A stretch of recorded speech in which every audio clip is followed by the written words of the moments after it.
So we're with Hall of Fame head coach Mike Schiaparelli. Coach, thank you for joining us today. Pleasure, pleasure.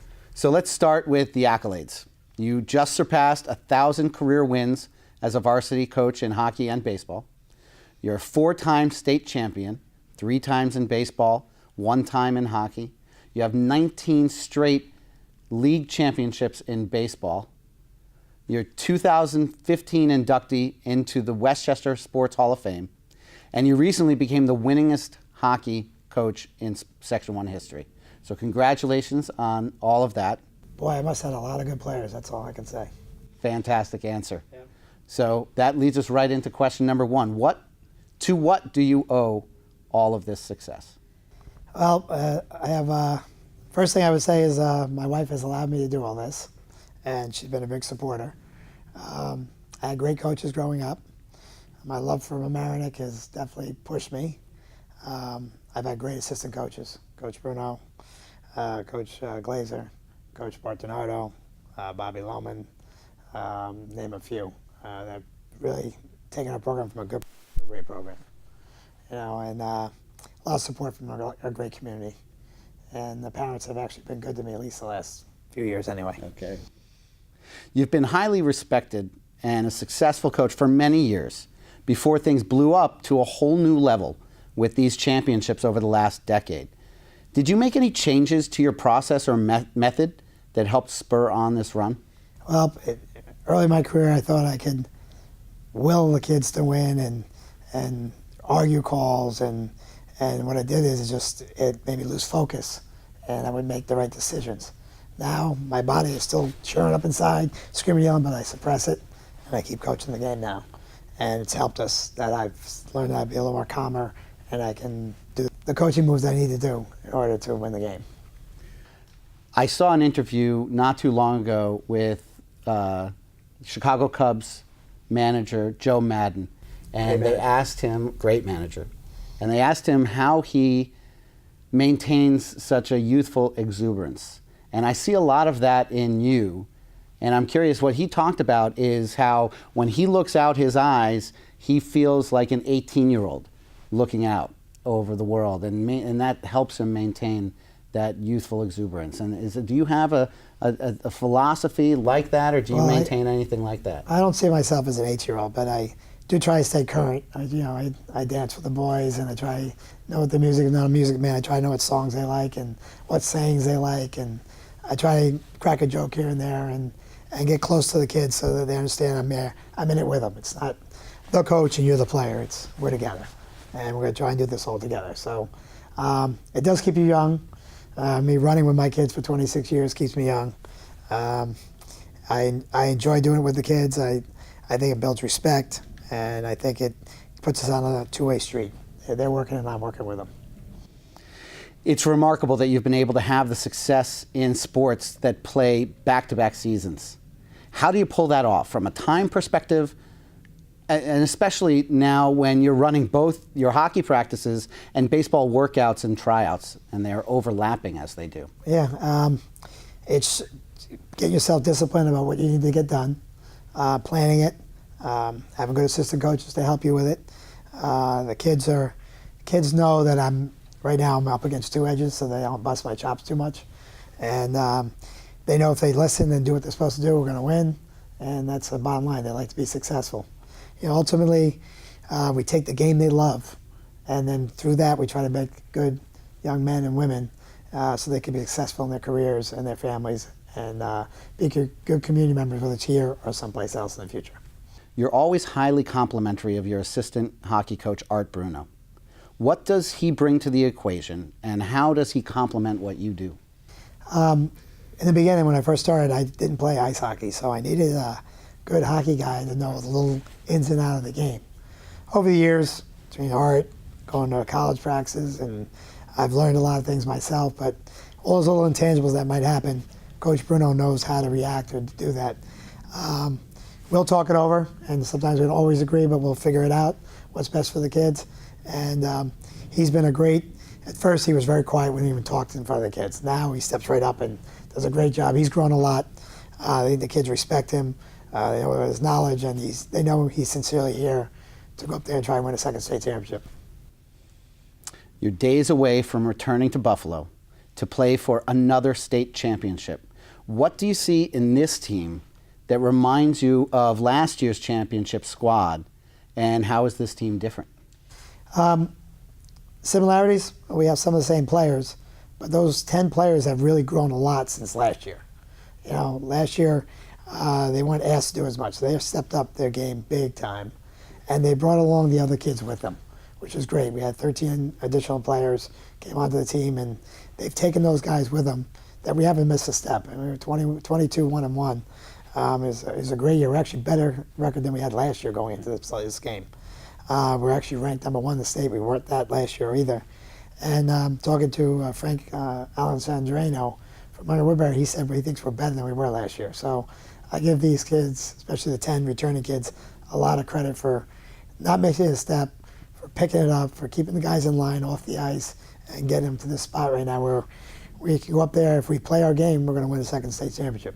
If we don't play well, we're not. But if we play well, we can win the second state championship.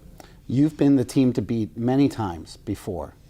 How do you prepare your team, and does it differ day to day, or are there certain games where you need to motivate them a little differently because of the opponent and the fact that you are on the king of the hill? Yeah, well, that's my strength, the motivation. I usually have at least one motivating thing once a practice, sometimes several.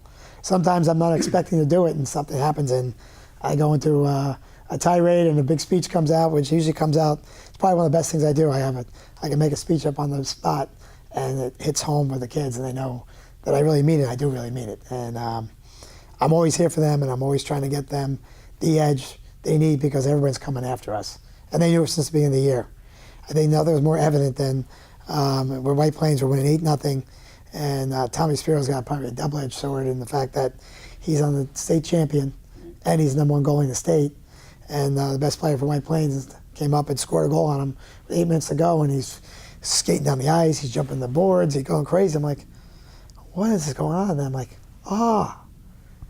he scored a goal against the state champions, and he scored a goal against the best goalie in the state. Right. So at that point on, I had a couple more conversations about Tommy, it's not just about you or this team, it's double on you. And Tommy, to his credit, stepped up. He goes, yeah, it's me here, but my team in front of me's got to play well in front of me for me to have the opportunity to win. And they've always worked together really well, and that's why we're a really good team. Speaking of Tommy Spiro, you've been blessed with an incredible goalie in Tommy Spiro, who just broke the New York State record for career shutouts. How much does having him on your team help in trying to build a winner? Oh, it's nice that every game you go into, you have the better goaltender. You know, the other goaltenders are good too, and they want to be like Tommy, they want to beat Tommy, but they got to prove they can beat him. He is a cocky, arrogant, pain in my ass goalie, but in the games, I know he's going to play as hard as he can for as long as he can, and he's going to stop them. As long as our guys give him some help, we're going to win the game. Throughout the history of hockey, from the NHL, the IHL, all of the minors, college, goalies are always known to be a little quirky. I've gotten to know Tommy a little bit. He's a little quirky himself. Can you tell us a little bit about him? You know, there's times where he comes out, works hard for the team. There's times where he works out for Tommy. There's times where he doesn't want anybody to score on him. I know he got knocked down in the game against Suffern in the section championship game. And I went out there, and he was actually okay, but he was still shaken up. And the first day I said, Tommy, you okay? He goes, there's no way they're scoring on me. So, you know, it's he is very focused. He knows what he has to do. And he likes being in the big spot in a big game, and I like that he's there. Last year, for the first time, you had a varsity B team instead of a JV squad. So this year, it's the first season where you have former B team players on your team. Firstly, it's amazing to me that in a time where more and more schools are combining schools and rosters in hockey, you're able to field a second team. Secondly, what kind of advantages come from having newcomers that all have experience at the varsity level? Well, there's pluses and minuses to the B team. The minus is we can't take one of those kids up. So if we lose somebody or something, we can't take that kid up. So that's the biggest deterrent to doing that. The positive is, last year we were in a great situation. We had our B coach taught every system that we did, just like we did. And those kids, you could see, step right in and ready to go. And that was the reason those kids were so successful right away. Also the leadership of the other guys, but that coach did a great job in getting those kids ready to come play for us.